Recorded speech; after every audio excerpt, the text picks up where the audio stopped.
So, welcome everyone. My name is Dr. Renee Dorn. I'm the Director of Alumni Relations for GSEP. And this is our Student Alumni Roundtable for the MA in Psychology program. I know one question many people ask is, what is the purpose of this roundtable? So let me go ahead and tell you what that is. So the roundtable gives students an opportunity to connect with alums and connect with faculty so that you can get a clear picture and idea of what to expect out of the program that you are in. And so the alums that you'll be hearing from today are all graduates of the same program. So you'll be able to ask them any questions regarding this program, regarding your classes, any kind of papers or projects that you have to do. And we also have the director of the program who is with us, so you'll be able to ask him any kind of questions regarding the program. My assistant, who is also the Alumni Relations Analyst, Sophia Henriquez, she is with us today as well. And Sophia, if you could put up the PowerPoint really quick so we can sort of introduce everyone.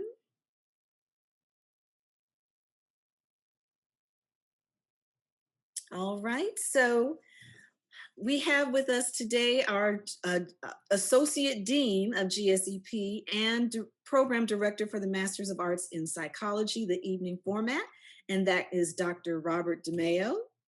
And then we also have three alums who are joining us, Michael Cho, Jesli Mesa, and Nada Al-Rashid. So we just want to thank all of them for joining us. And so, you know what, let's go ahead and get started with Dr. DeMeo. So, Dr. DeMeo, why don't you just give us an overview of the MA in Psychology program and tell the students what they can expect for being in the program? Sure. Well, thank you so much, Renee, and welcome everybody to this roundtable. Great to see everyone. Hope everyone is doing well, and that you and your loved ones are well and flourishing during these challenging times.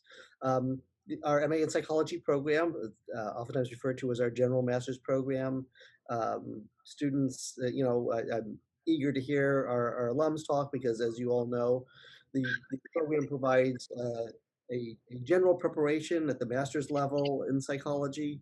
Um, Many of our graduates of that program go on and do a variety of types of work in the mental health professions. Others decide to use their master's degree as a foundation for further doctoral work in psychology. So that's oftentimes a goal of the students who go through our program. If you are in our program, I assume that you are familiar with our curriculum and know that we try to provide a broad exposure to graduate topics in psychology. Although it is not a program that leads specifically to licensure, many of our courses are clinically oriented. Others, such as industrial organizational psychology or positive psychology, are relatively recent additions to the curriculum that were added because we received feedback from our students that they wanted to be exposed to those areas. So we've created those survey courses to expose you to those areas of psychology. So um, happy to respond to questions as we go further, but I think I'll leave it at that, Renee, for now. Okay, great. That sounds wonderful. Thank you so much. So at this point, let's hear a little from the alums. So we have here Michael Cho, Jesse Mesa, and Nada Al-Rashid.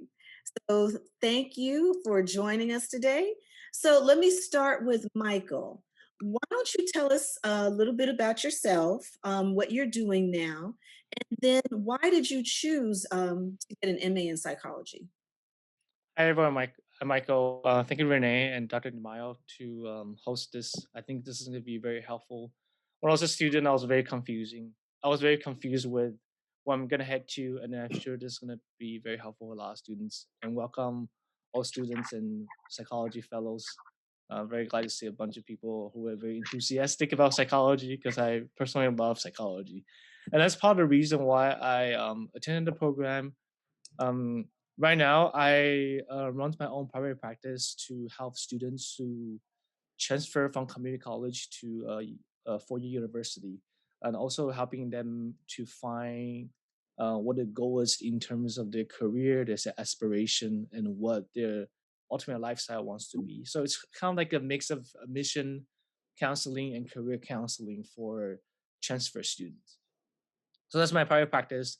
And then I started in 2016. And along the way, I realized that I want to incorporate psychology. And that's why I applied it, Pepperdine Psychology MA. And that's how I started the program. I recently just graduated just this June. And right now, I'm moving forward to specialize myself in talent management. So I see my past work in corporate with psychology is like helping young talent to Yep. find their way through education. Got And now I it. can, excuse me. Oh, I thought someone was talking. So right now I'm planning to use my degree to enter to the professional field to help company and organizations to develop their talents. So Wonderful. Thank you. Thank you, Michael. Okay, I'm going to go to Nada. Nada, why don't you tell us a little bit about yourself and why you selected the MA in Psychology program? Good afternoon, everyone, MA students, alumni, Dr. DeMayo and Dr. Dorn. Thank you for having me today. I selected MA in psychology because that's what I had my undergrad in, and I realized that I needed a higher education that is specific to the career that I wanted to get into. And I enjoy working with people. I find it challenging, exciting, personal, and I found, a clinical job that provided me with all this experience. That's wonderful. That's wonderful. Thank you, Nada. Thank you, Wesley. Tell us a little bit about yourself and why you selected the MA in Psychology. Hello, everyone. Thank you for having me. So, basically, for me, the way how I got into psychology was actually my undergrad, and I did a lot of volunteering, a lot of internships. And what I did was a lot of advocating for abused children. I did relays for to children with autism, and a lot of that kind of volunteer work. And so that's kind of what made me realize that I wanted to work with children. And so I know right away that BA was not was not that um, helpful to be able to help. So I knew that I needed to get a higher education. So when I started looking at schools, I started looking for a school that had the same values that I did, the same character, the same character that I did, and the things that I aspired in. They're very motivating for me. And so when I looked into Pepperdine, it was close by. So I live in Bakersfield actually now. And so it was close by. So I thought, hey, I can commute. It didn't work out. I ended up moving to the LA area. But I chose that school because it just resonated with me. And so what I do right now is that I work as a program manager at Ascension Center, and I work with children with disabilities, mainly developmental disabilities. And what I do is I conduct a various of assessments, develop and implement behavior programs, and I provide social skills training. I also train the parents, the teachers, and the clinical staff on behavioral interventions. And that's pretty much it about That's a myself. lot. Yeah, That's quite a sorry. bit. Yeah. Wow, thank you, thank you. I Okay, just so realized I forgot to say what I do. yeah, yes, Nada, please. So I'm a clinical research leader for pharmaceutical companies. I conduct clinical trials for phase 3 specifically to see if the drug's efficacy and safety and tolerability for human patients. So the patients that I work with are schizophrenia, bipolar, major depression disorder, as well as other conditions like Alzheimer's disease, kids constipation, and kids migraine. So I see them every week. I give them about an hour and a half interview, and then the other coordinators take the vitals, and we monitor that data to see if the drug is actually working or not, and we assess for the relapse. because it's an open label. That's when we give them our drugs. And then there's a wash, no, there's a randomization where they get the placebo or they get the drug. And we assess if the drug is working by assessing for the relapse. So Oh, it's pretty interesting, and all the skills that I learned from Pepperdine, building rapport, learning how to administer testing, scaling, and measuring it, and what do these numbers mean, and how do you write it in psych evaluations. oh, wow. So, okay, let me continue with you then, Nada. So, going through the MA in psychology program, how did that prepare you for what you're doing? And tell us some of the challenges that you faced while you were in your program and how you overcame some of those challenges. Okay. Well, Pepperdine prepared me in Psych 600 diagnoses and how to diagnose and what to look for and behavioral wise, symptoms wise, severity wise, and Psych 601 and 602 assessments of what was it? Personality assessments and intelligence assessments. We use intelligence assessments, the Ways, the Weschler, and that's helped me so much because like they gave me hands-on training on how to do the tests, and we would practice it in class, and then we would have to administer it to someone we know, and do the whole ICF consent form, and then reading the directions from the handbook, like, hello, today we will be testing you on your cognitive skills, your motor skills, et cetera, et cetera, et cetera, and then being able to get that data and you know what's that word called, rate it, and then what do these ratings mean? Where is this person in terms of the symptom severity compared to a different person? And then writing psych evaluations. We did that a lot in Pepperdine. So it made it so much easier and gave me so much confidence to, have the position that I have. And you have to do this, you have to do this. And I had the confidence. Pepperdine made me do this there. So it was just now mastery or practice and mastery. So I'm very thankful for that. Oh, that's wonderful. That's Mhm. wonderful. So, Michael, what about you being in the MA program? So, what helped you in that program to bring you to what you're doing in your current position? And what were some of your challenges and how did you overcome them? Um, I think my experience is a little bit different from Nada. But I did think that Pepperdine helped me to prepare my career in terms of finding out how I can apply psychology. Because when I was a kid, I was really fascinated with psychology. I like to just do people watching and try to think what people are doing, what do they do certain things, how they behave, how does the environment interact with us. And but I didn't know what to do with it. And then I think Pepperdine's network and professors are very helpful because they have their own full-time job while teaching us. And so it's very easy for me to ask them how did they get into the job. And then in terms of how does psychology related to that? Because psychology is such a big field. And then eventually you have to find a specialization or a track to pursue it. And I think Pepperdine really helped me in terms of that. And also helped me to see how psychology can apply in our society, in the real world, and how does that bring the direct benefit other than just trying to figure out what humans are. And so I think the practical experience bridging from the industrial knowledge to the theoretical psychology knowledge, that was really helpful for me. And how does that impact my personal practice is that I realized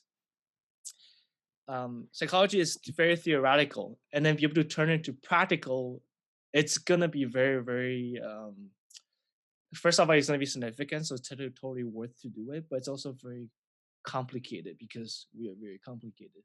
So I think professors really showed me the sort of the path of how can I construct all this knowledge, theories, or different lens of seeing things into a practical matter. So one example that I learned that was really helpful is when I was doing counseling with students, I didn't know how to really sort of construct a personalized, individualized plan. And I remember vividly, I learned to do a climb map. I don't know if you guys have gone through that yet, but essentially, you do go through a diagnosis, objective, what assessment you're going to do, what location you're going to provide the service, and eventually what a prognosis.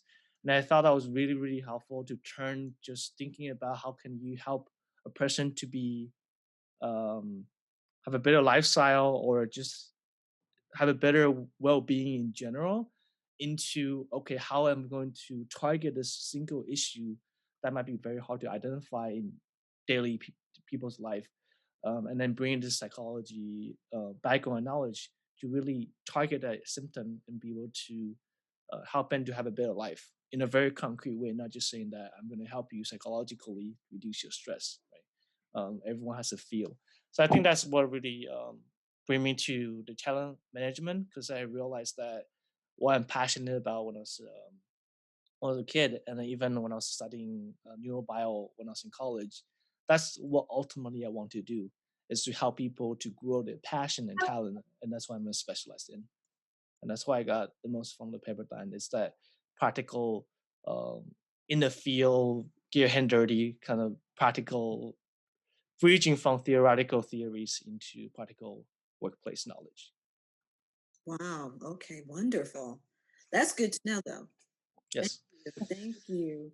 So, Jessley, how when you were in the MA program, what were some of your challenges and how did you overcome them? And how did those classes help you to get to where you are today? So some of the challenges for me were actually it was kind of different actually being the one conducting the assessments and kind of just switching from an observer to actually doing it. And so it was the hands-on and it kind of getting used to being hands-on. And so that was a challenge for me, but I felt that the more practice I got into it, the more practice I got and the more I did it, that I got better at it. And that's what kind of pushed me and made me stand out from everybody else when I was actually applying for this position that I have now.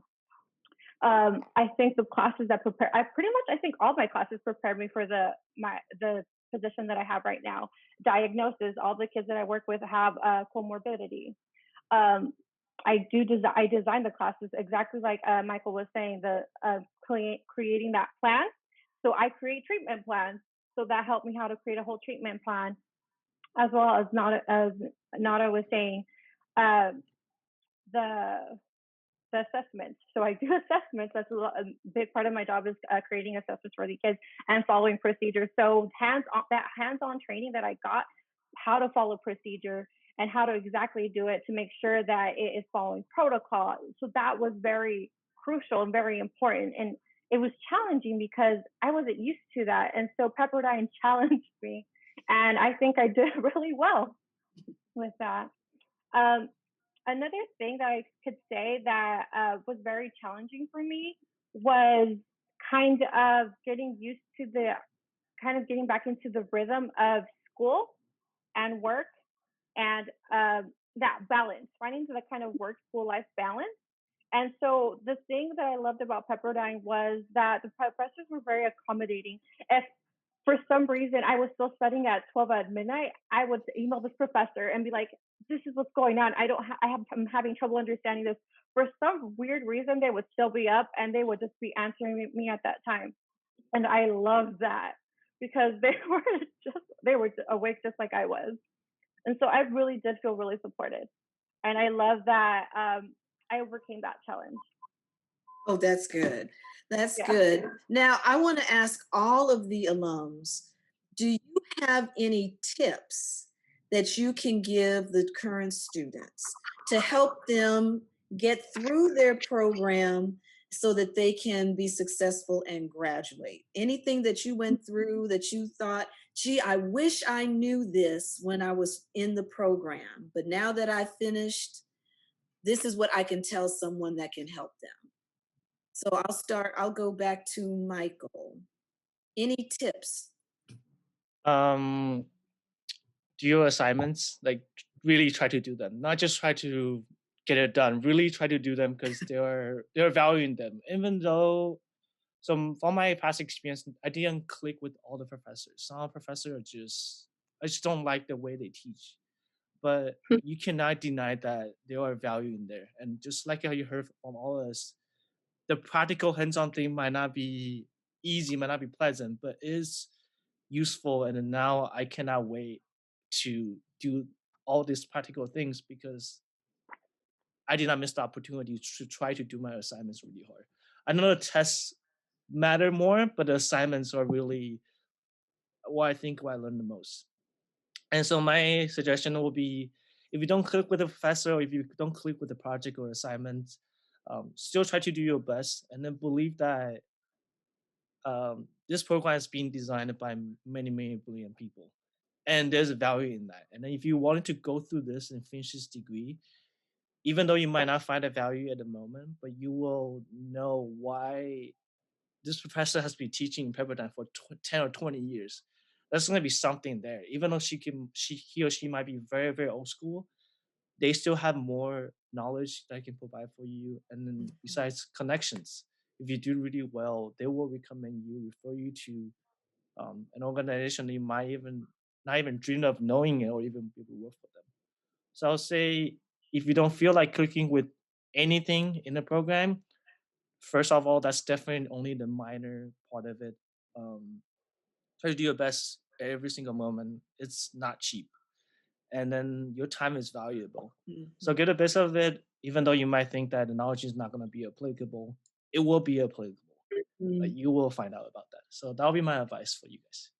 Wonderful. Thank you, Michael. Nada, what about you?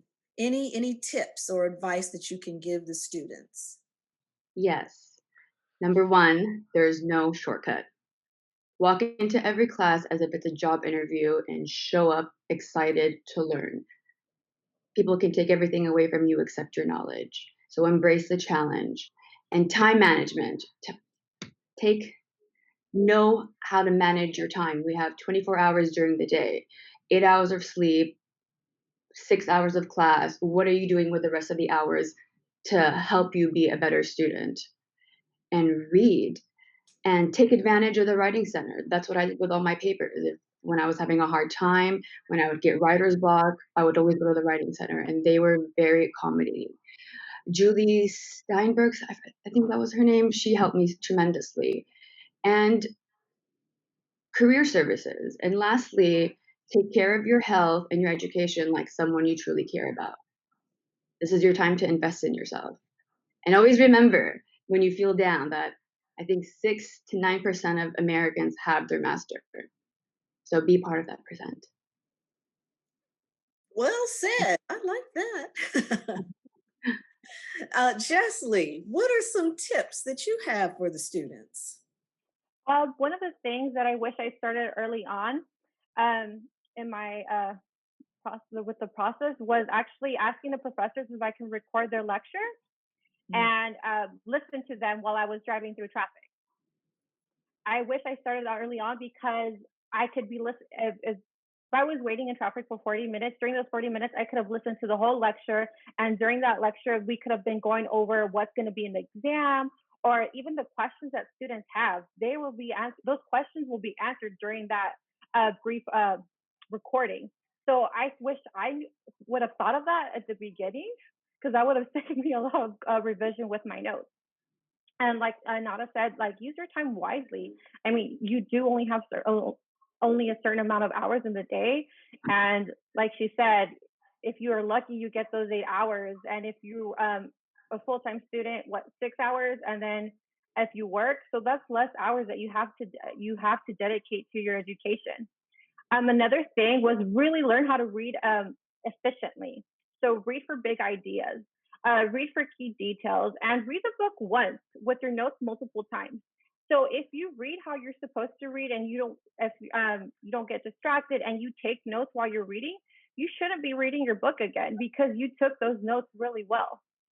So I think that's a really key point right there. And another thing would be be self compassionate and indulge in self-care because you are just as important and you're going to get a lot of assignments, you're going to kind of feel a little bit overwhelmed, so that's kind of a way to avoid burnout. So indulge in self-care, like Nada said, work on time management, schedule yourself in for like a walk, and if you feel like at your best when you're just lying down in bed, schedule that laying down in bed time. Really take care of yourself. That's And good. going off of that, what I found very helpful is taking online practice tests. There's a website called Study Blue, and you can more likely than not, you'll be able to find a class similar to yours, and you can tailor it to multiple choice, true and false, short answers, matching, and I would do that a lot. And that would because I would see where my strengths and weaknesses are and what area of the test I need to focus more on. Oh, that's Yeah. no. Were there any other resources that maybe the other alums could tell the students about? Michael, you were getting ready to say something? I was gonna say the best resource is your professors. I often what I do in the course is that I try to finish my homework about 2 or 3 days early, and then I submit it to Mhm. my professor and ask if you have feedback for me. Because at the end of the day, I'm not there to get an A. I'm there to really learn something. And the best way to learn, like I said earlier, it's your practical hands-on assignments. So if you can finish it early, you can get the extra feedback. You'll give your professor extra work, but that's what they're there for. So I would say just give him more work. Like maybe do 3 or 4 different versions and send it to all of them and ask them which one do you think is the best. Which one should I pursue and finish for my assignment? That's my take. Because I think once you're in the graduate program, one of the big difference you have to realize that the professors are not there to watch after you anymore. They are really just there as a resource for you to take from them. So if you're not using the resource effectively, which is finish your assignment early and ask for multiple feedbacks, you're gonna miss a big chunk of opportunity to learn what your assignment is really about, other than getting a B and then get a bunch of feedback. And you'll be like, okay, I'm done with this homework. But you're not actually learning anything from your assignments. So I'll say there are a lot of online resources. Like now, I say there's so many like resources. You can literally type in an assignment title, you'll find other people's paper. Like, so people share on the Google Drive in the public. I personally do that. So if you search, you might be able to find my paper. But I'm saying it's at the end of the day, the resources are out there for you to grab. And then since you're in this program, I know for sure that Pepperdine will take care of you guys. But you have to take that ownership and really reach out to them, do your work, do your due diligence, and then submit it early. Just like Jessie said, my professor, they stay up until like 12 or 1 a.m. in the morning.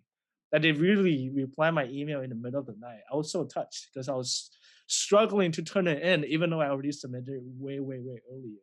But that's part of the program. That's why it's hard. That's why it's grad school. But that's my suggestion for all of you guys too. Oh, I Wonderful. have Thank you. Yeah, I Jessica, have go ahead. another thing. Also, grab numbers from your left and your right in your classroom. Your classmates are just as much as a resource. So if for some reason you're having trouble like understanding this, you can go over it with your classmate because they might have just understand it better. Or if you guys have, you can study together, things like that. If you're even late a little bit, just say like, hey, can you just tell me? You can shoot them a text. Hey, can you tell me what we went over the first 5 minutes? If you don't want to ask the professor. Another thing is always be early because if you're late, you're doing yourself and the others in the classroom a disservice. It's very important because those 5 to 10 minutes that you were late, they could have gone over 3 questions that you were wondering about. They could have gone over 3 questions that were in the exam. Things like so. It's always best to be early because if the professor is there, you can ask them questions as well. Yeah, and then we chat in the class before the class all the time. Like we'll chat for about 30 minutes, talk about our new network, new work opportunities, potential testing questions, like all this thing you can get. It's very good to go there early. And a lot of people go there early. I don't know why. Maybe this is just the Pepperdine culture. But I totally agree with Jessie. And the other thing that I do is that in the beginning, I'll put out my yellow pad and I'll write down that I'm going to make a study guide. If you want to join me, write down your email. And I'll pass on the class. Okay, some people, enough people for me to construct a study guide. And then whenever before the exam, I'll type out a study guide and I'll share with all of them and say, you guys can work with me, but regardless, I'm going to finish it. And since there's no curve, everyone can get A. I'm totally happy to help with everyone else. And that's why I don't know if people like me that much because of this. But I always try to get enough contact through this method. And I do finish my study guide. And then some people do benefit. But I think ultimately I benefit the most because not only I get the context, the people can help me to spot my blind spots on the exam. And then I made a lot of friends from the school. I have a very good network from Pepperdine alumni because of this. That's just my tactics for you guys. No, that's great. That's great advice from all of you. Thank you. I'm going to ask Dr. DeMayo, do you have any advice for the students to help them to get through the program? Thank you, Dr. Dorn. First, let me just say I'm really impressed with all the strategies our alums are describing there, and I'm sure that the current students also have developed their own strategies for succeeding in the program and so forth.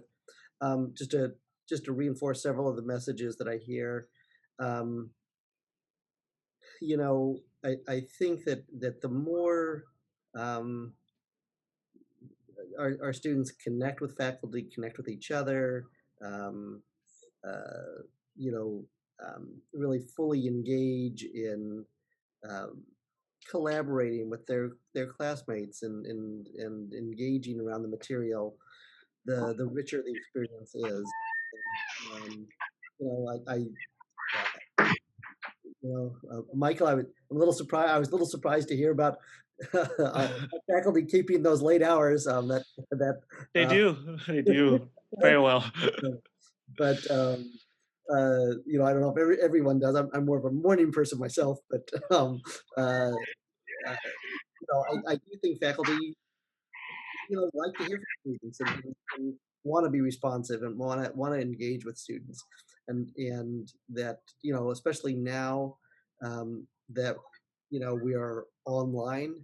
I think it's all the more important that people during class um, engage, interact, find ways of you know connecting with faculty and classmates, because that I think it makes it a much more engaging educational experience. And people put up information I noticed on the chat about a writing center. I think just making full use of all of the resources, the writing center, the career center, just to make sure you're getting the most out of your program at Pepperdine. I agree with that. Dr. DeMayo, all of the alums, when they were talking about their professions, it seems like each one is a little bit different and their experiences within the program was a little bit different. So I want to ask you, what are some of the different professions that students can look into after they finish this program? Because it seems like it's a wide variety of professions that they can engage in.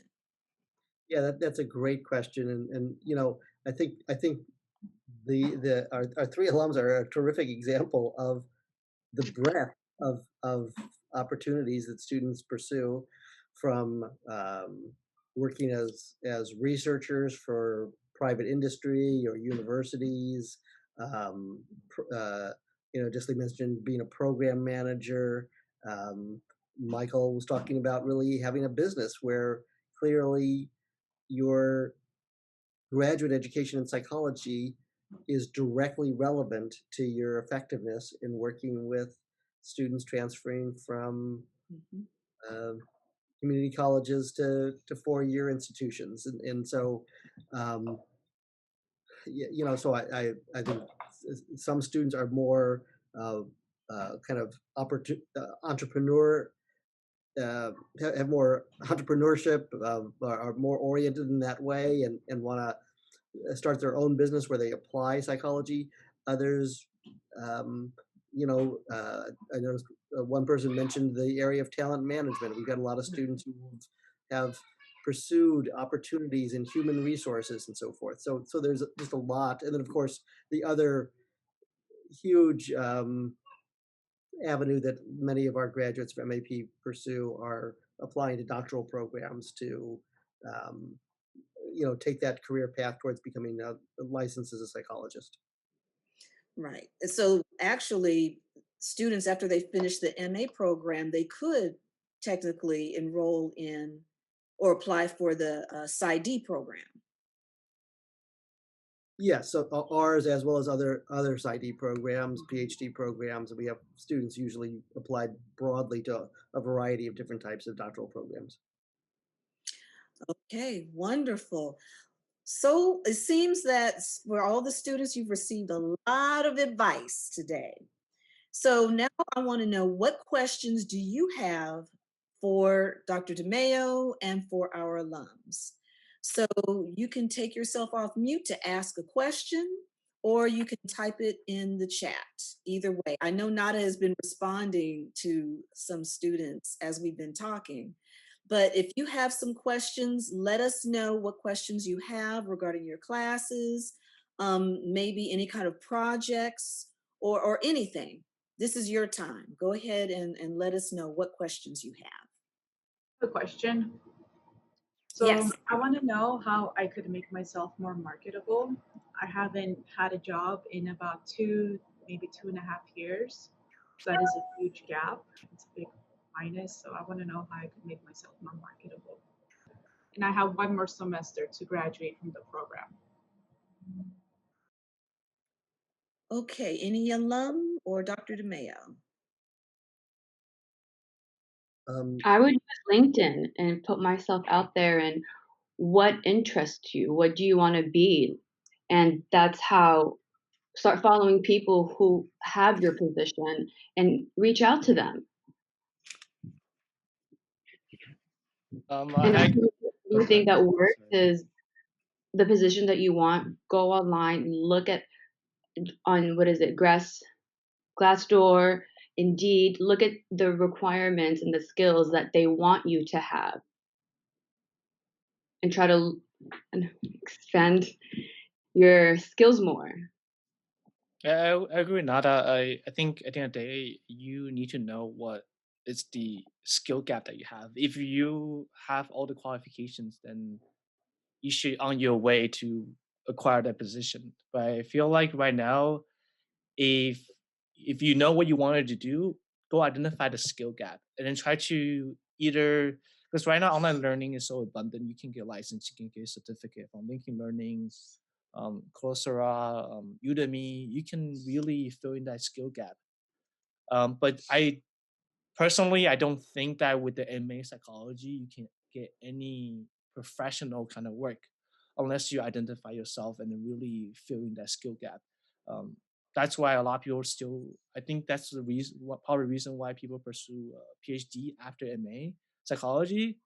I think that's still the majority of a choice. Is that right, Dr. Bourne? Yes.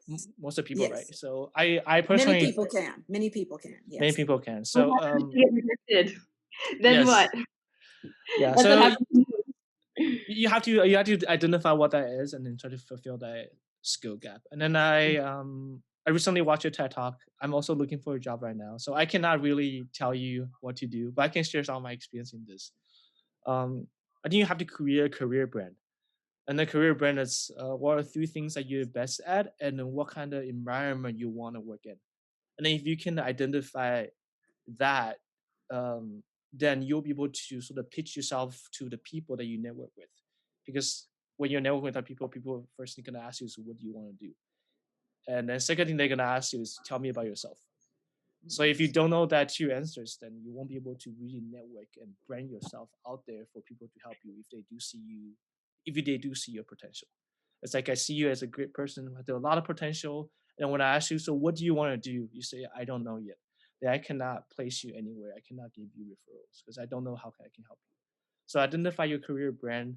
Um, I learned this from a TED talk. I'll share with you guys later. Is 2 things: your 3 biggest strength, and the second thing is, who do you want to work with? What kind of work environment you want to be in, and just go out there and talk to people about these 2 things with them. That will be my suggestion. I haven't gotten a real result yet, but if I do, I'll let you guys know. Well, that's wonderful. But that's good advice. That's good advice. In addition, I Thank you.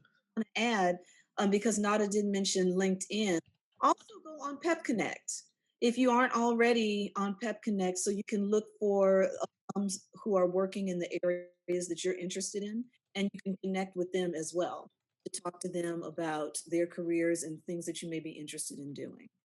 So Yeah, and if I'm sorry, Dr. no, Dunn. go ahead. Go ahead. if I may add, they also on PepConnect post job listings Mhm. on there, and alums post those or students. So it's a great way to connect with those alumni that are posting those job listings. And you could find really good jobs on there as well.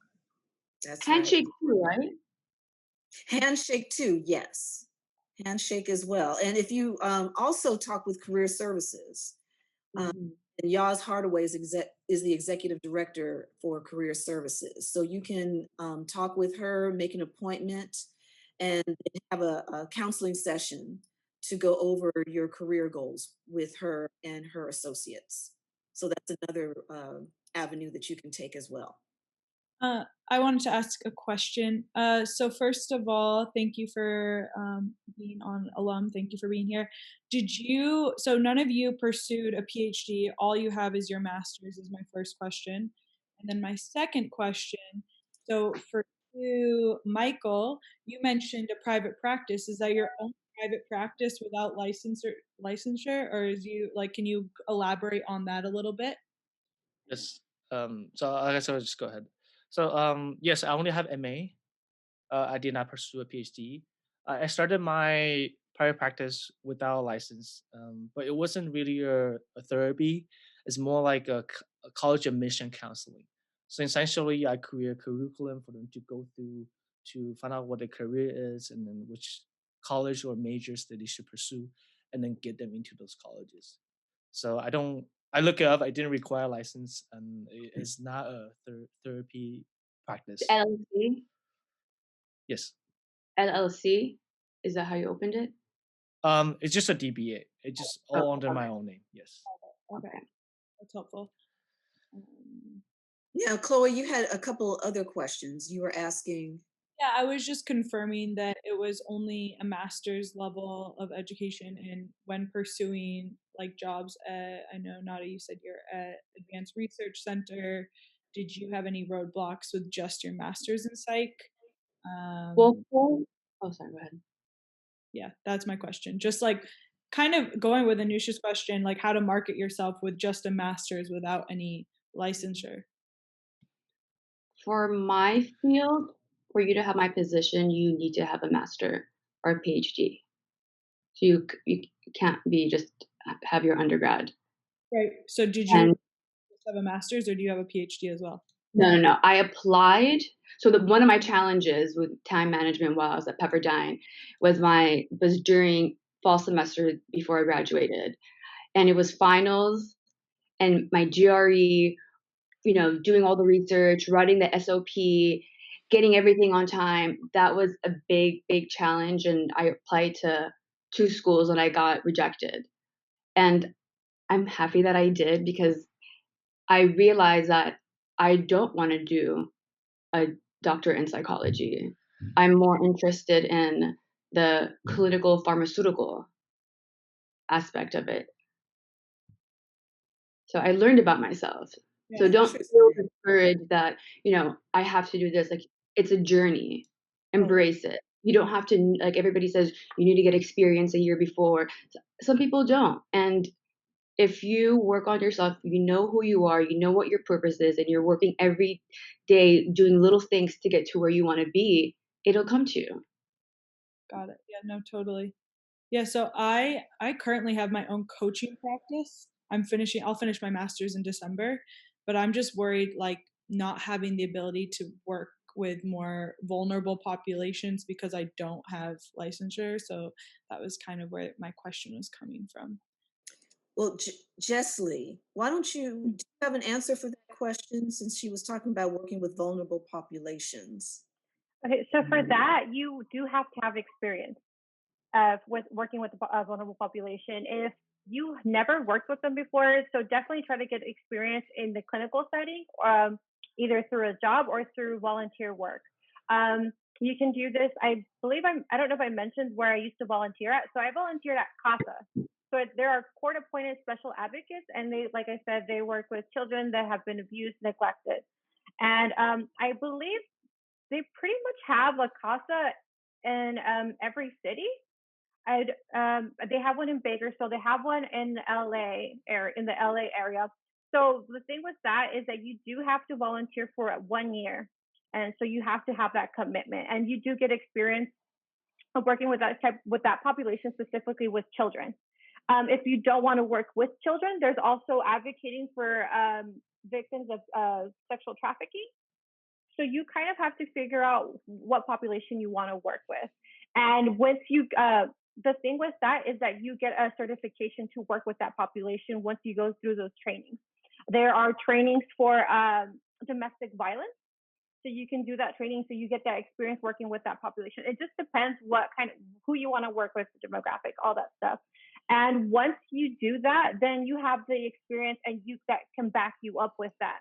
You know exactly, you have a better understanding who you want to work with, the struggles that they're going through, the resources. You gain a lot of resources. You through CASA, I met judges. All the other volunteers were teachers. They were doctors. It was a wide field of volunteers. So you get some resources from them. You meet some people through there. I'm pretty sure it's the same with victims of trafficking, with domestic violence. So you gain a lot of resources and knowledge. And they provide extra training.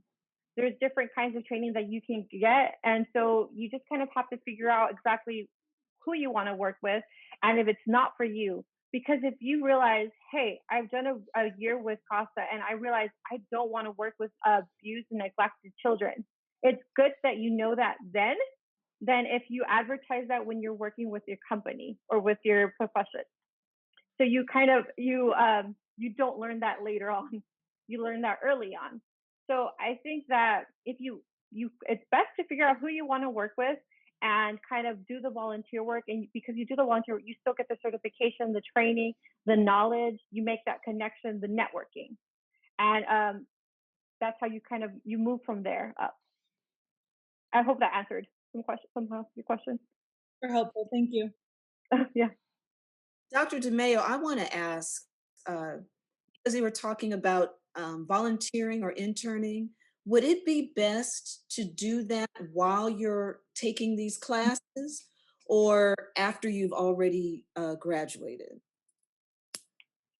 Yeah, that's a great question. I think our students do approach that in a lot of different ways.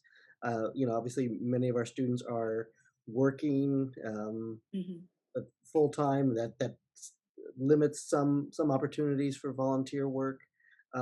If possible, if people have the time and energy and availability, certainly it's great to gather some of those additional experiences while you're in the program. For some people, that's not possible or realistic, so they gather those experiences after they graduate from the program. So I think there was a question about kind of making yourself marketable. Obviously, the more you can gather experiences to put on your resume that demonstrate your ability to apply the skills you're learning in school with uh, real world populations, that all those kind of things make you more marketable. So but we also are very aware that, like, hey, we have to be realistic about what we expect of ourselves and the the time availability that people have. Okay. Just Thank hopping into that, I had another question. So any recommendations to our alumni or even Dr. Dorn or Dr. DeMayo on like what we can do right now in terms of gaining experience while we are also waiting to get our master's degree? Like, what jobs did you guys do while you guys were in our positions to the alumni? Okay, Oh. go ahead. You go ahead first. My first job was a little bit different than what I did. I was interested in the IO psychology field. So I managed a small startup company, and he was an influencer, and managed him and his whole production team, and basically was their therapist and like, what's going on with the team? How come there's no communication? Why is there no productivity? That's the experience I got. And then I realized that it's kind of harder to get into therapy. I mean, at least for me, it was. They required you to have more experience. So I hope that answers your question. So this, my suggestion would maybe a little bit too entrepreneurial if you're not comfortable showing your face, providing stuff out on the internet. But I think right now it's about content creation. So if you're creating a video, think about what can you talk about, uh, even just about a program or the thing that you just learned from the lecture. Or what I often do right now, how to market myself is I try to read an article from a credible source, which is also relevant to telemanagement. And I'll read that article and I'll have my opinion on it. And I'll share maybe just a paragraph on LinkedIn. And I'll constantly to read those articles and share my opinion to show people that even now on the pandemic, there's not a lot of job out there.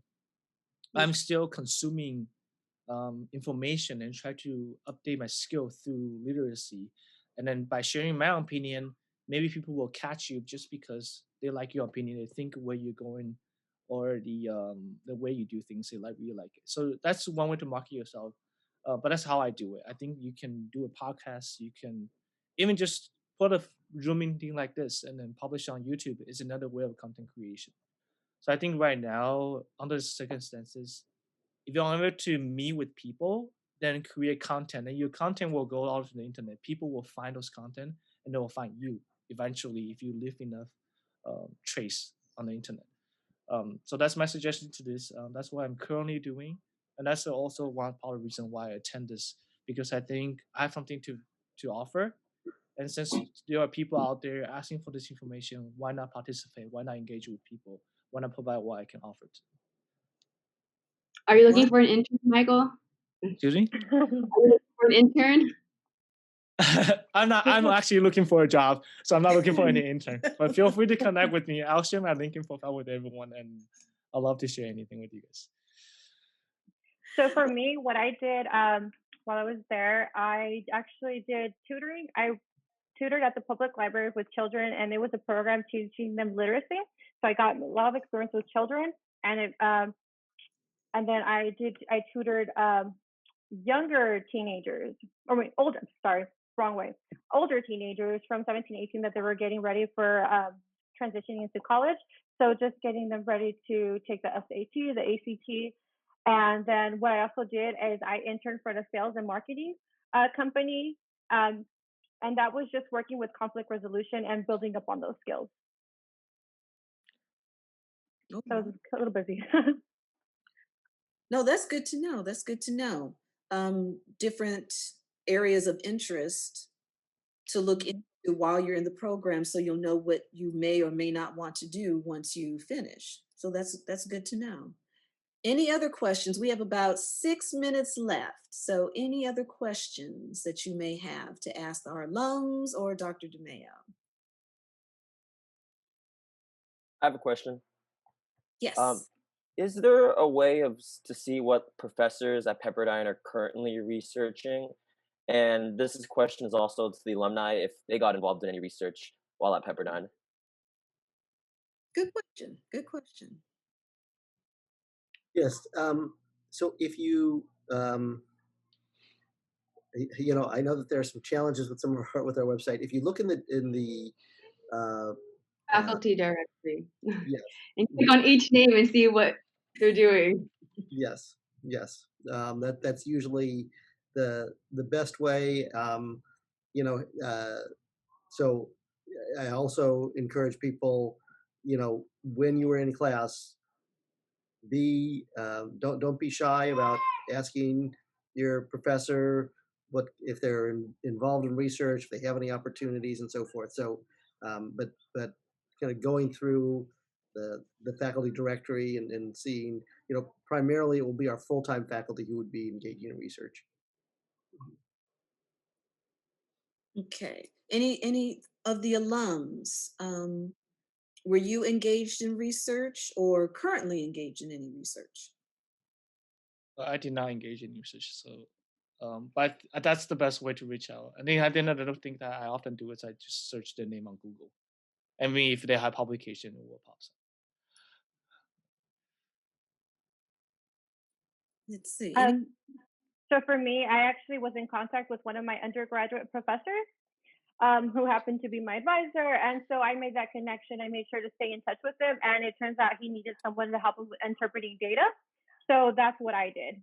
I helped interpret data pretty much. I didn't do research at Pepperdine, but while I was there, that's what I did. So you, also you can, if you have really good connections with your undergrad professors, reach out to them. And also, I think it was mentioned already, talk to your professors now, because if they're not currently doing research, they know someone that is. They might know someone that is, and they can tell you, hey, this person is actually doing research right now. If you're interested, I can give you that information. They are a really great resource for you. Yes, I totally agree with it. Yeah, don't be shy. Reach out. I always think that professor wants to help us more than we want to get help. So if you really reach out, they'll be really happy. And then I don't think anyone wants to teach. Not like teaching is a hard job, but teaching isn't as easy as other jobs. And I believe that there are a lot of passion in education, and then within all professors as well. Yeah, and I just mentioned in the chat that you can also find some research assistant positions on Pepperdine's Handshake website. There's different research assistant positions like for career services or alumni relations, and it's a great way for you to connect with staff and faculty and make those connections with our Pepperdine community. Excellent, excellent. Hopefully that sort of answered your question. Yes, thank you so much. I really appreciate it. Oh, good, good. We only have about 2 minutes left. Does anyone else have any questions? Any pressing questions? Hi, I had a quick question just on the meeting itself. I don't know if it's a recurring thing or not, but if you guys could make it once a month thing, I think it'd be really nice because I've attended the other ones, like they call it Spice Up Your Knowledge, and then like the Jammy, I don't know how it's pronounced. Those are recurring, but I feel like this is a lot different than each of those. Well, actually, we're going to try and have more roundtables. We're trying to have different ones for every program. So I'm glad you said that you really enjoyed this and that you want to have more of these. So we're going to try and do that. We're going to try and have more roundtables for you. And it looks like we only have maybe a minute left. So at this time, I want to thank everybody for joining us. Thank you, Dr. DeMayo. Thank you, Michael and Nada. Welcome. And Jessley. Thank you so much for all of your advice. Thank you to the students for all of your wonderful questions, because that was very, very helpful. I think to not only you to get your questions answered, but to everybody else. And at this point, we do have an evaluation that we would love for you to fill out. And if you have your phone, there's a QR code for you to look at that evaluation and fill it out for us, because we want to know what you think or what you thought about this Student Alumni Roundtable, because we want your feedback in order to improve it, and then give us topics as to what you would like to hear about in future roundtables. And if you would like to connect with our office, Alumni Relations, this is our contact information for GSEP Alumni Relations. You can email us at gsepalum@pepperdine.edu. And the phone number is 310-568-5649. And in addition, we would love for you to get involved with Alumni Relations, because it's not just alumni we work with, we also work with students. And we always want students to join us for different type of activities that we have throughout the year. So there is another QR code that we would like for you to use your phone and click on that so that you can fill out a form that we have for alumni relations. And it has a list of different activities that you can be involved with for alumni relations. So does anyone, last statements? I'm going to ask Dr. DeMayo if you have any last statements for the group. Just thank you all for participating. Really loved the questions, and it was great to see everybody here. So thanks so much. Thank you. I have one last question. Yes. Are you going to send that I don't know that slide. I wasn't able to get the QR in an email just to kind of go over it. Yes, yes. Actually, I'm trying to pull up the link for the, you're talking about for the survey? Is that what you're Yeah, talking? and the email and the phone number. I looked away for a Oh, second. Yeah. oh, okay. Sure, sure. If you could put that back up again, Sophia. Yes, I'll put it up right now. And then also I'll be sending a post email after this presentation with the recording and then also the evaluation. So you'll have it on there as well. Oh, that's helpful. I can do it from Mhm. there. Thank you. Yeah. Right. Wonderful. Are there, let's see, to the alums, do you have any final statements? Anything that you want to say to the students just to wrap things up? I'll say just good luck, enjoying while you have it. They have a lot to offer. Try to take every squeeze out of everything from Pepperdine University, and I wish you the best luck. Wonderful. And Nada and Jessley, our last two alums. So I would just like, oh, Go go ahead. ahead. I don't know. You go first. Okay. So the last thing I just want to say is that I don't know if you guys had a gap from your bachelor's to your master's or if you just went straight off. So I just kind of want to make a note of that. If you didn't have that gap and you've kind of just gone straight from schooling to schooling, set kind of start easing into a schedule that when you transition out of school, it'll be easy to transition into the workforce. So I think that will be really helpful for you as well. If you're able to start making healthy and good habits like eating healthy, getting that sleep on time, not staying up till 12 or 1 at night. So setting up yourself for success will help you later on in your career.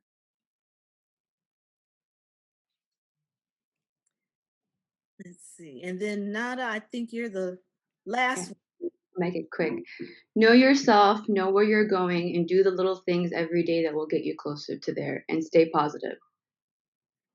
All Everyone right. can do it. That's right. Everyone can do it. Thank you so much. Thank you, everyone. Thank you, Dr. DeMayo. Thank you, Michael and Jessley and Nada. And thank you to all the students who joined us today. And we will bring back another student alumni roundtable.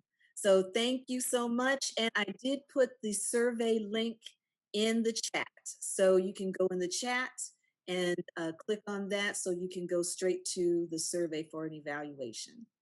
All right. Thank you so much, everyone. Have a great afternoon. Thank you guys. Bye. Thank you. Bye. Bye.